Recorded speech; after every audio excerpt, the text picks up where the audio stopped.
It's that time again. The non-canonical reviews have made their return until I get off my lazy butt and do the art I need for the next videos.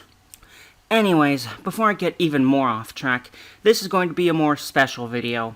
It may not have early access for a long period, or at all, depending upon how slow I am with making it, so sorry to all the patrons. As a little birthday present to Kat, who constantly has a list for a day like this, I will be doing a review that he specifically requested. Not like I had much more to do on this day anyways. However, instead of a Twilight Zone episode, or even a children's horror show, we're taking a look at a series we've only really dipped our toes in.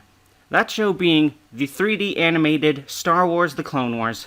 Both of us grew up on this show when we were young, even saw the television movie that introduced the world to the temporarily worst character, Ahsoka Tano, so I am well versed in most of the story.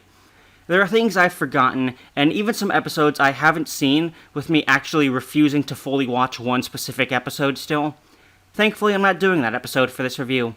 Instead, we are tackling something from Season 2, so please join me on this journey to a galaxy far, far away as I look into the episode, Lightsaber Lost, all from my brother because he asked me to. Unlike most shows, this one featured a recap because, well, it takes place during a war, so many situations may be branching off one another, or they may be independent but all still under the same umbrella of war, and are thus all technically connected to some degree. Because of this, the recaps can be seen almost like war propaganda, or even war reports. Narratively, it's also just a useful way to give exposition without fully breaking the fourth wall. With all this little fluff out of the way though, we can finally step into the episode proper. We find our definitely not gonna be Sith Lord Anakin Skywalker and his apprentice Ahsoka Tano in the shadier parts of Coruscant on the search for a weapons dealer. It doesn't seem very high stakes, but I like it for that reason. It goes to show that the Jedi aren't just for war, but are also tasked with more normal missions. While Anakin heads inside to find the dealer, Ahsoka is left on her own and gets her lightsaber stolen after a commotion causes a bunch of people to run out. Thankfully though, Anakin was able to apprehend the crook, but Ahsoka doesn't reveal the fact that her lightsaber's missing. Instead, she heads to the library for some venting, but instead gets some help from a Master Jedi who is a lot more versed in Coruscant politics. Even though Master Sinube seems rather unserious to a degree, he's able to help point Ahsoka in the right direction. And also tags along as support. Heck yeah, more Jedi characters to bounce off of. And Master Sinube seems rather helpful, as he's able to help defuse a situation from getting worse thanks to Ahsoka's rather direct way of speaking. Unfortunately, this little pickpocket has already sold the lightsaber to a more dangerous criminal, but also he's ended up dead himself. While split up, Ahsoka encounters the real killer, and the two have an epic chase across Coruscant reminiscent of Batman and early on in the second Star Wars movie, Attack of the Clones. And I just want to say, the movements look gorgeous. Two acrobatic characters always makes for a fun chase after all.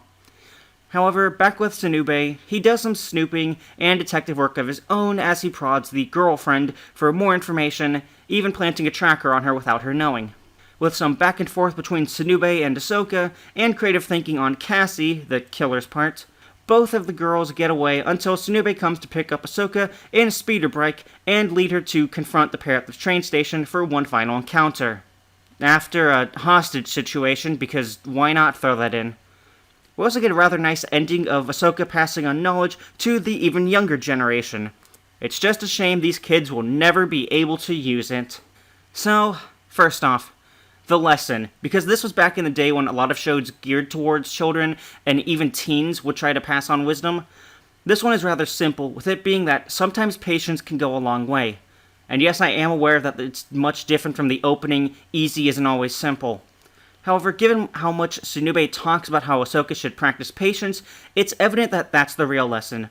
Especially because he never loses his cool once and maintains control of the situation despite how fast the two girls act. And even though the show is over a decade old at this point, the visuals still work. Like a Green Lantern the Animated Series, it makes 3D models and settings actually look good. As for the plot, well, it feels like it moved fast.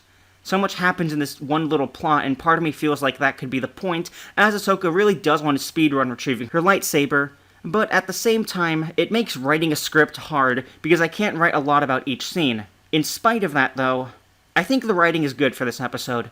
I didn't think I'd enjoy Master Tsunube, but I liked him by the end of it, as he was an effective character to balance out Ahsoka's impatience. He also shows that Jedi are much more than just warriors with a lightsaber. They cover small crimes, but also can look at situations like a detective, much like how Tsunube knows how to carry himself in the slummy areas, track people, and can still be wise in spite of some situations.